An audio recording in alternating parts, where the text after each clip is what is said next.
तो चलिए फ्रेंड, आज हम पढ़ेंगे इंग्लिश ग्रामर। आज हम पढ़ेंगे इंग्लिश ग्रामर। इंग्लिश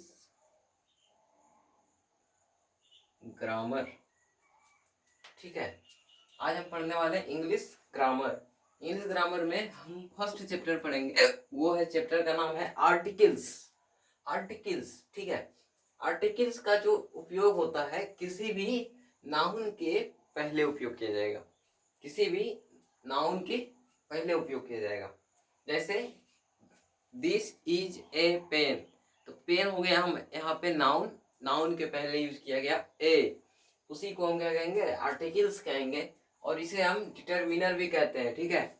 डिटरमिनर भी कहते हैं। और ये नाउन का विशेषता, मतलब नाउन का विशेषता बतलाता है एक तरह से, ठीक है। नाउन के बारे में बताता है, विशेषता बतलाता है।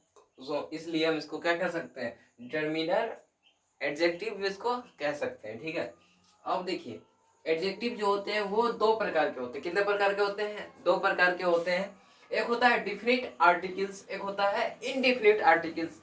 डिफिनिट आर्टिकल्स यानी निश्चित, निश्चित किसी चीज को निश्चित करके उसका उपयोग करना। जैसे वो गाय है, तो उस गाय को मैंने देखा, उस गाय को मैं जानता हूं, तो मैंने बोला द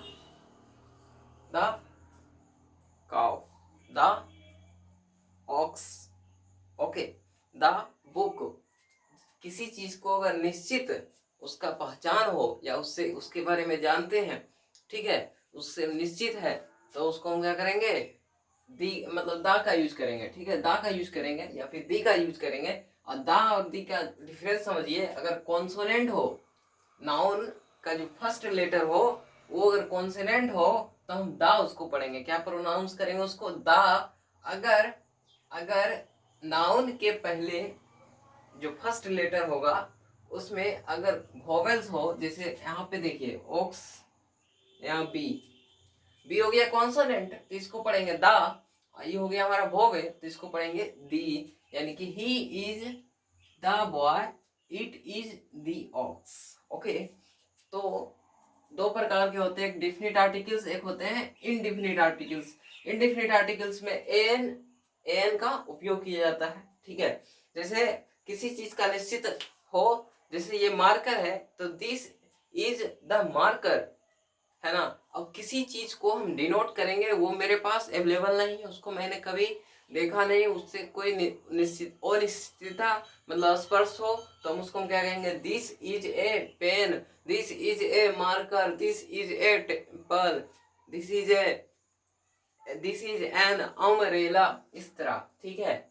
अब देखिए ए एन का हम इसमें रूल्स चलेगा, तो रूल्स 1 को हम देखेंगे, ठीक है। रूल 1 में क्या होगा कि हम ए एन का उपयोग किस तरह करते हैं, उसी के बारे में जानना है। ए एन का उपयोग हम किस तरह से इसमें करते हैं, तो देखिए ए का प्रयोग कॉन्सोनेंट के पहले किया जाएगा, सिंपल सी बात है।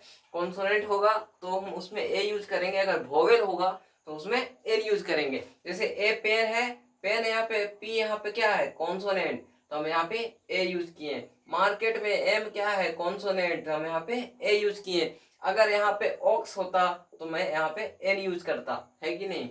एन का प्रयोग वोवेल्स के पहले किया जाता है, जैसे एन ऑक्स, एन एरोप्लेन, ठीक है। तथा अगर ध्वनि में अगर स्वर वर्ण आवे, जैसे ओ आ आवे, तो उसमें क्या लगेगा, एन का उपयोग होगा, क्योंकि वहां पे कॉन्सोनेंट वर्ड होगा पहले। नाउन में कॉन्सोनेंट वर्ड रहने के बाद भी उसमें वोवेल्स का यूज किया जाएगा। इसका रीजन है कि उसका जो हिंदी के स्वर वर्ण होते हैं उसका उच्चारण करता है ना। जैसे ऑनेस्ट, इसको ऑनेस्ट पढ़ेंगे तो ओ यानी कि यहाँ पे एन का उपयोग किया जाएगा। जैसे M L, M L A, M L A, M L A, है ना, एम एल ए, तो यहाँ पे ओ का उपयोग आए चाहे ए का उपयोग आए, तो हिंदी का स्वर्ण वर्ण आवे तो वहां पे क्या यूज होगा, एन का उपयोग किया जाएगा। फिर रूल नंबर 2 में चलेंगे। रूल नंबर 2 कहता है कि ए का प्रयोग वोवेल्स के पहले भी किया जाता है। वोवेल्स, कोई भी वोवेल्स आपको मिलेगा उसमें ए का हम उपयोग करेंगे, क्योंकि उसमें जो ध्वनि होता है वो होता है हमारा कॉन्सोनेंट यानी व्यंजन। जैसे कि a European, a union, a useful things, a utensil, a unit, a university, a uniform. यहाँ पे यू जो होता है अरसऊ कर को यू यू कर का उच्चारण होता है, जिस कारण से यहाँ पे ए का उपयोग किया जाता है। ठीक है, इसलिए इसमें ए का उपयोग किया जाता है और कोई रीजन है नहीं। रूल 2 को और थोड़ा सा एग्जाम्पल लेके देखते हैं।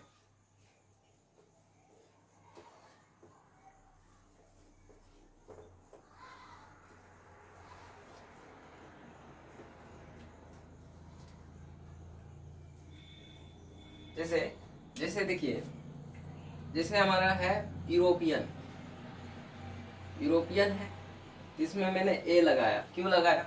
देखिए, क्योंकि इसमें उच्चारण इस तरह का हो रहा है। किस तरह का? ये वाला यू का, जिस कारण से यहाँ पे ए लगा।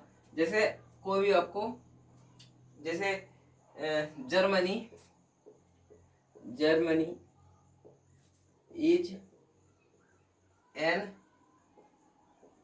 यूरोपियन,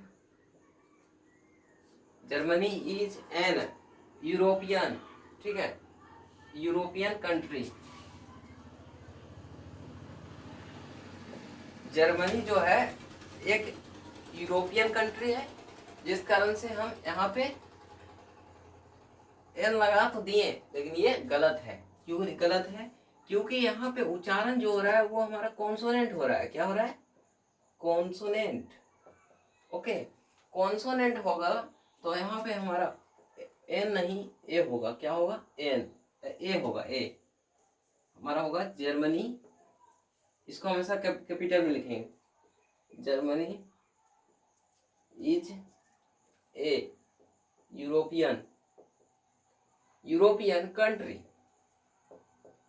इस तरह से यूज करेंगे। ठीक है, दूसरा लेते हैं। जैसे it is an universal truth, universal truth.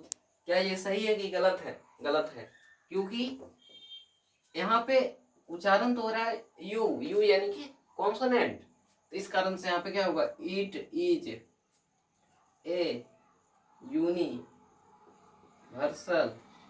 Truth. ये वाला सही है और ये वाला सही है। तीसरा ले लेते हैं एक और।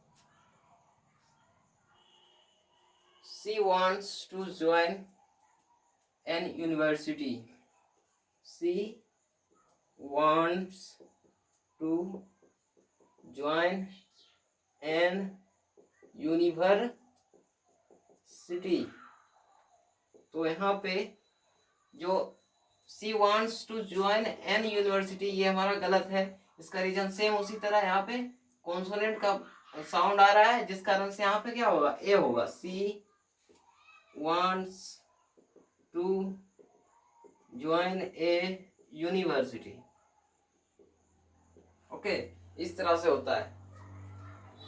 ठीक है, इसको लिखिए आप, फिर आगे आपको बताते हैं।